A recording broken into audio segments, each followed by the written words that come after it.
Wo schafft der Heilige Geist? In een Ungläubiger und in een Christ. Wer ist der Heilige Geist wirklich? Warum lässt das so der einzige Christen so voll den Heiligen Geist sein und andere nicht so sehr? Sind da einzige Dinge wie Kindungen in uns Leben, was loten den Heiligen Geist schaffen in uns? Oder sind da einzige Dinge, was den Heiligen Geist wegschieben? Sie auch voll von den Heiligen Geist. Da sind viele Frauen, was wir kennen Frauen, wenn den Heiligen Geist, und viele von uns haben nicht die Antwort, aber die Bibel hat wirklich die Antwort zu all diese Frauen. Und von daher, ab this Pfingsttag 2020, werden wir von den Heiligen Geist besonders studieren. Willkommen zu der Evangelische Botschaft Radioprogramm. Mein Name ist Wes Heppner. Wir sind dankbar, dass du diese Zeit hast genommen, ab this Pfingsttag, zum dit Radioprogramm harchen.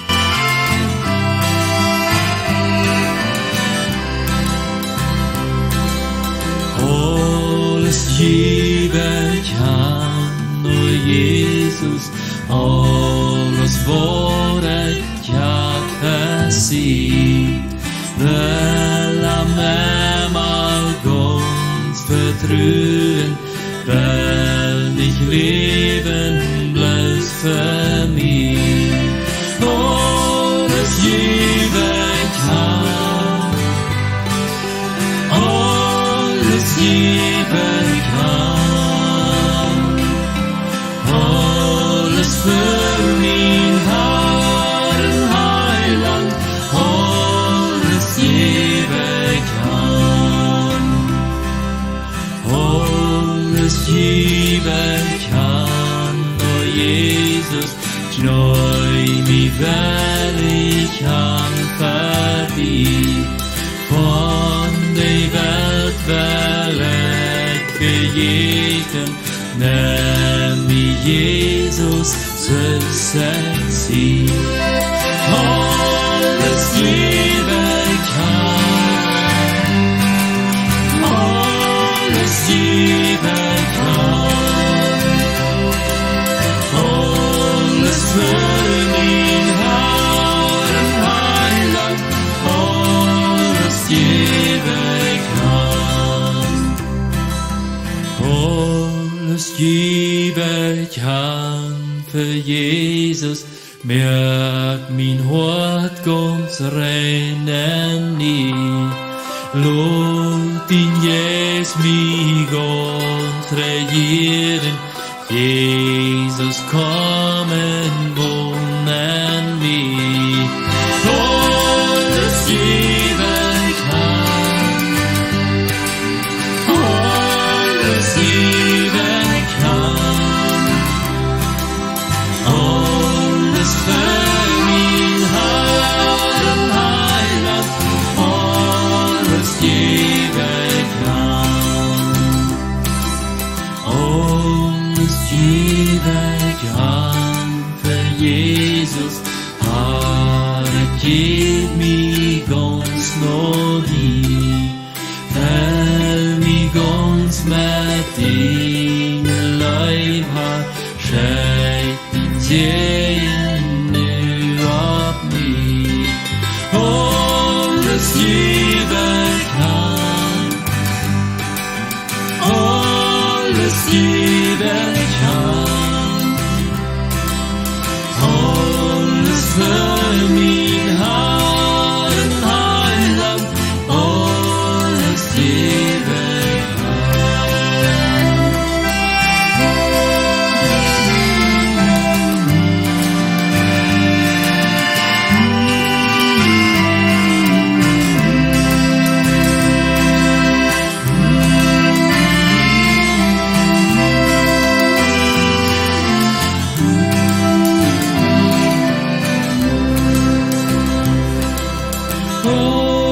Alles geben kann, alles geben kann,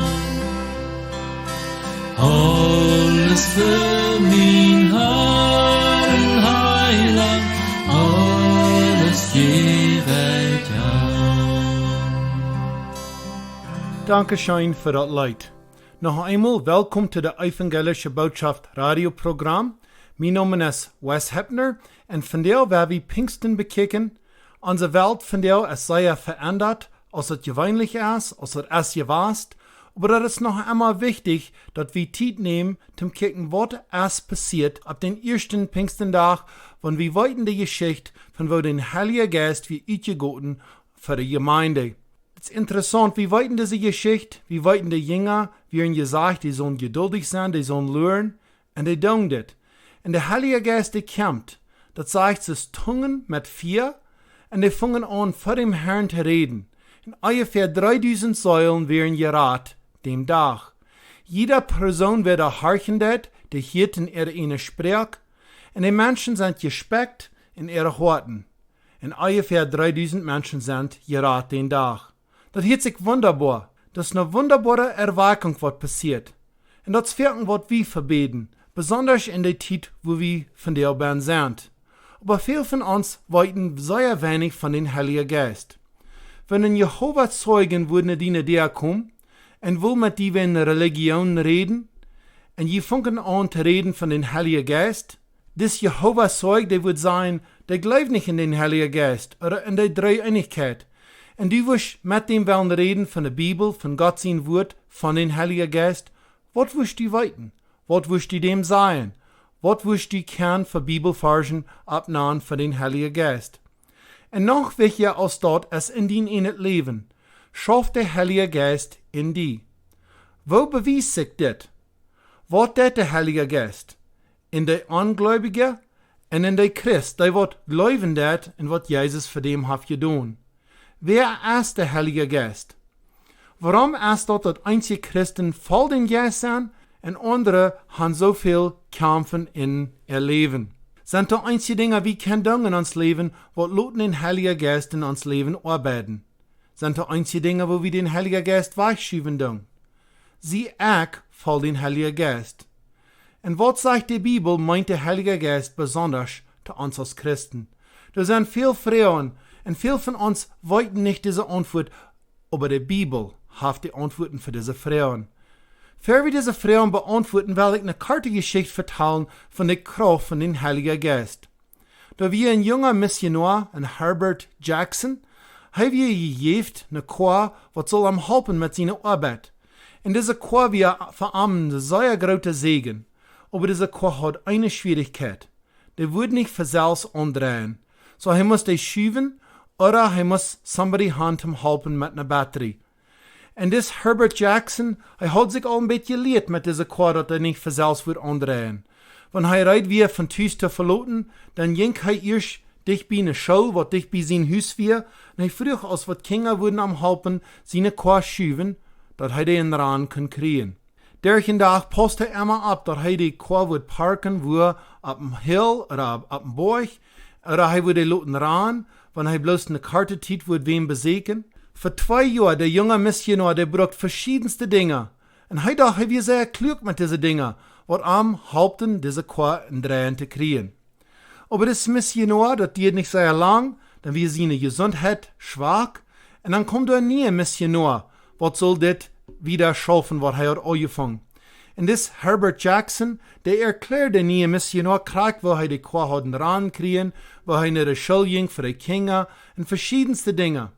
Und das junge Missionar, das neue Missionar, der mögt die Chor ab und der fängt an, den Motor an zu kicken und der sagt das Missionar, ich glaube, du hast hier bloß ein Draht, was los ist, was bloß fehlt, ein bisschen taub zu knacken. Und er knackt den Draht taub und er saht sich dool in der Chor und dann fängt die Chor an ran. Für 2 Jahre hat es Herbert Jackson an seine eine Kraft probiert, diese Chor ran zu kriegen. Die Kraft, um die Chor ran zu kriegen, wir durch die ganze Zeit. Das fehlt bloß, dass das reich geknackt wird. Und wie viel Mal ist das Krieg so mit uns als Christen? Wir haben die Kraft von den Heiligen Geist, aber viele von uns proben unsere eine Kraft zu brücken, wahrer und wahrer. Und einmal denken wir sind klug an unsere eine Kraft, aber wir verjeten von der großen Kraft, die wir haben in den Heiligen Geist. Mein Ziel mit dieser Botschaft ist, dass wir mehr von den Heiligen Geist lernen, besonders was die haben getan ab den ersten Pfingsttag. Und dass das soll so eine Erweckung sein in uns Gott, in unserer Familie, in unserer Gemeinde, in uns Land, als wir den ersten Pfingsttag. Für wir da übergehen zu dit, werden wir noch taub beten. Himmlischer Vater, Herr Jesus Christus, wir danken dir für das Geschenk für den Heiligen Geist. Wir danken dir, dass wir diese Gelegenheit haben, auf das Radioprogramm dein Wort auszubreiten. Wir danken dir für jeder von den Tauharcher. Ich bete, dass du dein Wort wirst segnen, dass dein Heiliger Geist wird salben, dass dein Wort wird 100-fältig Frucht zurückbringen. Ich bete an das Pfingsttag, in dieser Welt, wo wir leben, dass du besonders mit unserer Regierung wirst sein, mit den Doktors und Nurses, was die viel Kranke nu groß besargen tun. Ich bete, dass du mit jeder Familie wirst sein, dass die würden ihre Uhren trägen, die drehen. Und wenn du irgendeine ist, was noch nicht hat die angenommen, ich bete, dass du von der wirst dem tragen mit den Geist, und dass die, wo die Verlangen haben, die anzunehmen als sein Herr und Heiland. Dankeschön, Herr Jesus, dass du noch einmal besorgt bist über uns, dass du noch einmal uns lieb hast und dass du bald zurückkommst. Ich bete in die Namen. Amen. Wir werden anfangen mit der Geschichte von Pfingsten, mit Apostelgeschichte Kapitel 1, Vers 4, wo Jesus den Jünger verteilt, wo den Heiligen Geist sollte ihnen kommen. Apostelgeschichte Kapitel 1, Vers 4 sagt dit: Und als er mit an taub wir, befahl er an, nicht von Jerusalem wegzugehen, aber zu warten, was sie dort kriegen würden, was der Vater versprochen hat. Wovon, seht er, je mir haben reden hiert. Wie es Johannes deit mit Wutter, je aber sollen am ein paar der mit den Heiligen Geist gedeibt worden. Und als sie sich so taub trafen, frühen sie an: Herr, wirst du Israel noch wahre ihr Königreich herstellen? Er sagte an: Dat ist nicht verjünt, die Tiden in der zu weiten, die Vater sich in seine Macht bestimmt haft. Aber wenn der Heilige Geist über ihn kommen wird, wo je Kraft kriegen, und je wollen meine Zeichen sein, in Jerusalem, in ganzen Judäa, in Samaria, und über die ganze Welt. Jesus sagt den Jünger hier was Wunderbares. Hier ist ein Versprechen. Die sollen in Jerusalem lernen, die sollen geduldig sein für die Versprechen von den Vater. Gott die sehen, Jesus Christus, er verspricht doch Gott der Vater, wo den Heiligen Geist schicken, wie auch Gott wir in Geist. Und die würden eine Kraft durch den Heiligen Geist kriegen. Und es ist interessant, die sollen geduldig sein für ihr Dienst, für das Evangelium wieder drehen, bis den Heiligen Geist wird kommen. Und das ist auch eine gute Lehre für uns. Wovon Dienst habt uns, wenn wir nicht die Kraft von den Heiligen Geist haben? Das ist wirklich nichts, was wir können uit uns selbst tun. Irgendein Dienst, irgendwo, wo das Evangelium so uitgebreitet, da braucht das die Kraft von den Heiligen Geist in uns schafft. Und was soll wir den Kraft verbrucken? Jesus sagt hier, dass wir Zeugen sind in Jerusalem, Judäa, Samaria, alle Wehen ab Erde. Diese Kraft ist nicht, dass wir allermächtig sind, aber das ist die Kraft, zum Jesus Christus in seine Geschichte widerstellen. Das Evangelium wird wieder gedreht. Viele denken, wieso, dann gibt das so eine Kraft, dass wir können, was wir wollen. Oder dass wir sollen mehr sein. Oder dass wir sollen wachsen in uns selbst. Oder dass wir alle berühmt sein. Aber das nicht so steht. Das soll, dass Christus soll in uns wachsen. Dass Christus soll mehr in uns sein. Dass seine Botschaft überschälen wird in uns. Und wir ein Verlangen haben zu verteilen. Die wird verloren sein, wenn arm. Wir werden übergehen zu der Geschichte von Pfingsttag und wir werden lesen in Apostelgeschichte Kapitel 2, fangen an mit Vers 1. Das sagt es dort: Als der Pfingsttag dann kam, wären sie alle ab einer Stelle taub. Die Gemeinde wir einig, die Jünger wären einig, die wären taub. Und das Wort, was wir weiter kennen von Lehren. Wenn wir einig sind, wenn wir taub sind, besonders in der Gemeinde, dann schafft die Kraft von den Heiligen Geist. Vers 2 sagt es dort: Und plötzlich hielten sie, so aus ein Sturm, ein rügendes Geluid von Himmel, so dort it über dem ganzen Haus zu hören wir, wo sie saßen. Die hielten dort von Himmel, da wie ein Wind, und dort fällt das Haus, und die konnten dort wirklich hören. Vers 3 sagt: Dann sahen sie mit einmal Zungen, aus von 4, und die sahen sich ab jeder einen von an. Erst hielten sie Wort, nie sachen sie Wort mit ihren Augen. Zungen von 4, die sollten ab die Jünger. Vers 4 sagt es dit: Sie werden alle mit dem Heiligen Geist gefüllt und fangen an, in andere Sprachen zu reden, daarna als der Geist an dat mählich mög. Die werden gefüllt mit dem Heiligen Geist, die fangen in andere Zungen zu reden, kraags ist der Heilige Geist enterlaubendeid. Dat wir nicht, dat die wat blabbern deiden oder verschiedenste Gelüd mögen, aber Menschen können das verstehen. Da wir in andere sprechen, wat jeder einer kann verstehen, wer doch hier in ihre eine Sprech, wo wir Lothar lesen in einzige von den Versen.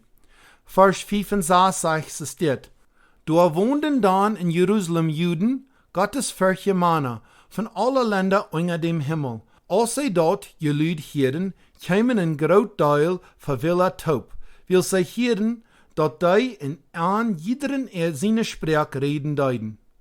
Jeder einer hier in eine Sprech. Warum passiert das? Nicht den Menschen, ihr, aber doch Gott soll geirrt. Dort Menschen wurden gerat sein zu Jesus Christus. Vers 7.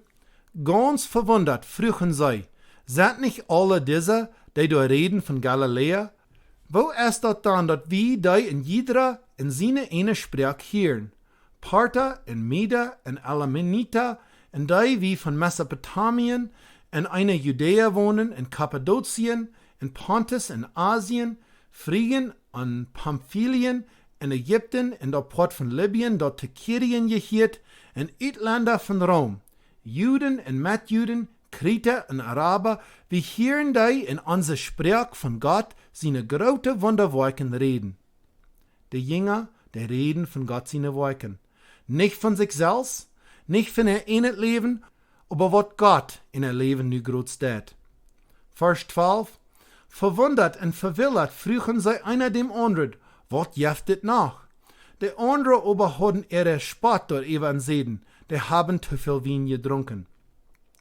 Dann stund Petrus mit der Elf ab und fing mit einer lüder Stimme an zu reden und sagte an, Männer von Judäa, und alle die in Jerusalem wohnen, dit soll je weiten, und hört, was ich jün sei.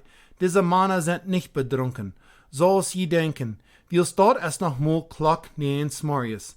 Dit ist aber dort, wovon der Prophet Joel redet. Vers 17, Gott sagt, da wird in der letzten Zeit passieren, dort ich meinen Geist über alle Menschen jeiten war. Jene Sehns und Dächter wollen prophetisch reden, jene junge Männer wollen Visionen sein, jene alle Männer wollen Träume haben. Und Eva Männer und Frühes, der mir deinen, wo ich in der Zeit meinen Geist utjeiten, und die wollen prophetisch reden. Ich war boven am Himmel wunderdown, und Tekens unger ab den Erd, Blut, Feuer, Rauch und Dampf. Die Sonne wird schwarz diester worden, und der Mond rot aus Blut. Eier unseren Herrn sein großer herrlichen Tag für den Tag kommen wird. Und wer immer dann den Herrn sein Namen anruft, wird gerat worden. Hier ist der Hauptpunkt, Vers 21. Wer immer den Herrn sein Namen anruft, soll gerat werden. Der Hauptpunkt von den Heiligen Geist utjeiten ist, dass Menschen sollen gerat werden. Wer immer den Herrn anrufen wird, wer immer den Namen Jesus Christus sagt und in Glauben an annimmt, was er für ihn hat getan, der wird gerat sein. Das ist das Ziel von den Heiligen Geist, dass Menschen sollen die Botschaft von Jesus Christus hören. Wir können das auch umdrehen. Wenn du, lieber Zuhörer, nicht interessiert bist, in andere von Jesus Christus vertellen und was er tut in dein Leben, ist der Heilige Geist wirklich in dir und schafft er, was er soll schaffen. Nee, der Heilige Geist, der tut noch viel mehr als bloß, dass wir sollen Zeugen sein, dass wir andere von Jesus Christus sollen vertellen. Dort, wo wir noch wieder lernen. Aber was wir hier können sein, ab der ersten Pfingsttag, der Tag, was wir von der feiern, das kriegt was passieren. Die Jünger, die haben gelehrt, die sind geduldig gewesen für das Versprechen. Die sind einig gewesen, die sind taub. Und dann kommt der Heilige Geist. Und die haben die Fähigkeit, die können die reden, dass all die Menschen können hören in ihre eine Sprech.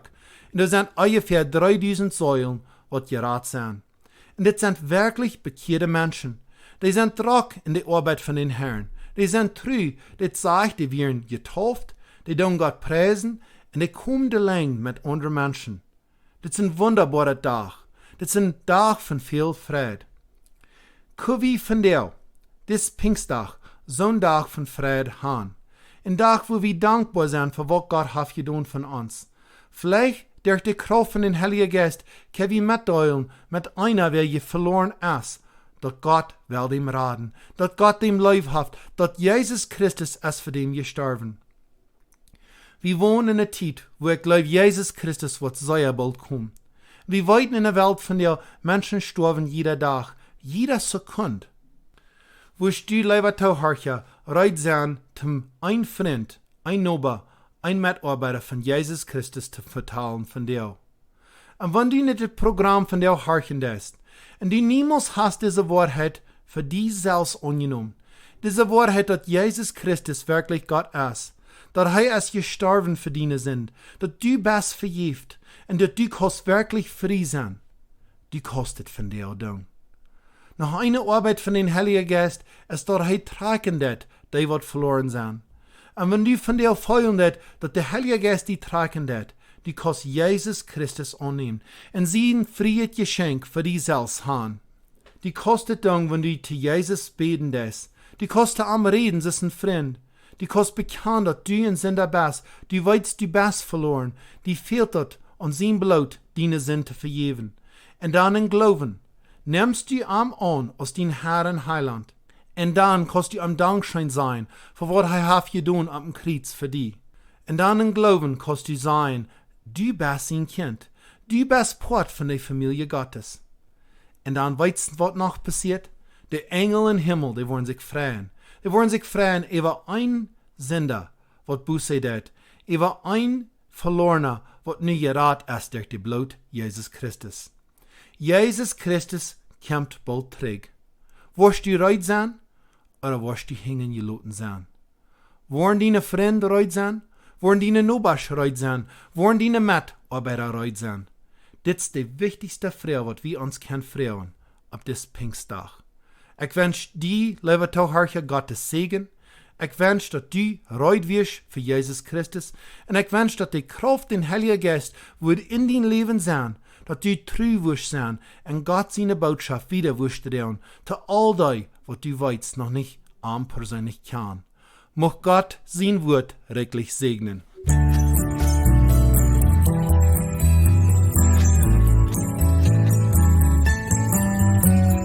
Ich war für mein Leben, meine Sünden wird heil vergeben. Jesus starb vom Kreuz für mich, und ich war für mein Leben. Mein Nomen wird vielleicht niemals nicht hoch bedacht mit Strom mit Licht. Doch was Jesus ging Kreuz für mich, war ich für mein Leben. Jeden kann ich schreibt dort durch, meine Sünden schuld wir so schwor. Dit deut hij für mich, de Schrift merkt dort klar, dort ich kann für mein Leben. Ich war für mein Leben, meine Sünden hij vergeben. Jesus starb vom Kreuz für mich, und ich war für mein Leben. Ich weiß, mein Namen wird doch nicht geschrieben an der Weltgeschichte. Doch Jesus schreibt mein Namen an sein Lebensbuch, und das genug für mich. Bald wird Jesus wiederkommen, seine Kinder wird er holen. Dann gibt er mir ein ganz neuen Namen, und ich war für immer leben.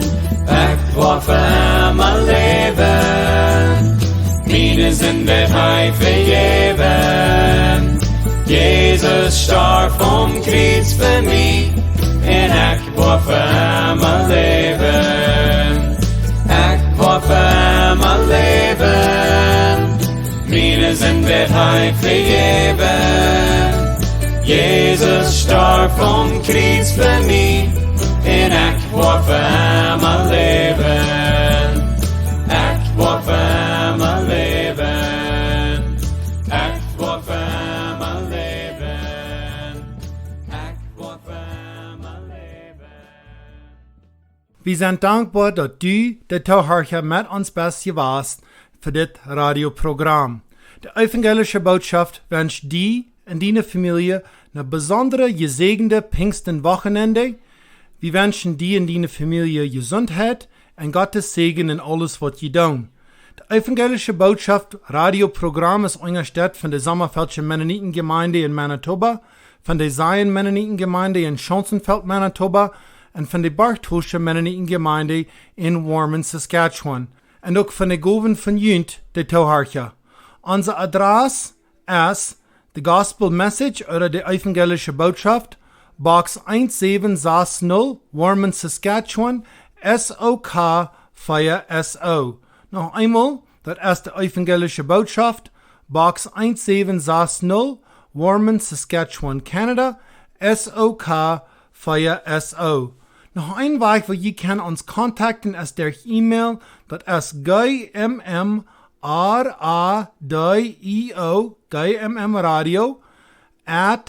@sasktil.net. So, da wird sein, es gmmradio@sastel.net. Wir rechnen das viel, wenn ihr in Kontakt bleiben mit uns, vielleicht mit Goven, vielleicht auch bloß zum Schreiben, dass ihr das Programm viel rechnen tun, oder vielleicht habt ihr Gedanken, von wo wir das Programm würden können ändern, dass es ein geraterer Segen wird sein.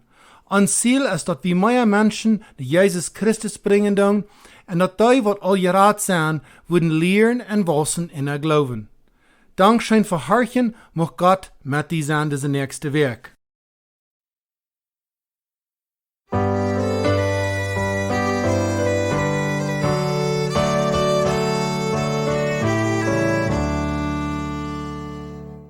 Schenk uns, Vater, deinen Segen, ehe wir auseinander gehen. Leite uns auf deinen Wegen, bald zum frohen Wiedersehen. Segne, Herr, was wir geredet, höre unseres Herzens Flehen. Ist es, Herr, dein gnädiger Wille, schenk uns bald ein Wiedersehen. Herr, du gabst uns deine Speise, Brot vom Himmel, Gottes Wort. Müde Knie schreiten kraftvoll, lästige Hände wirken fort. Segne, Herr, was wir geredet, höre unseres Herzens Flehen.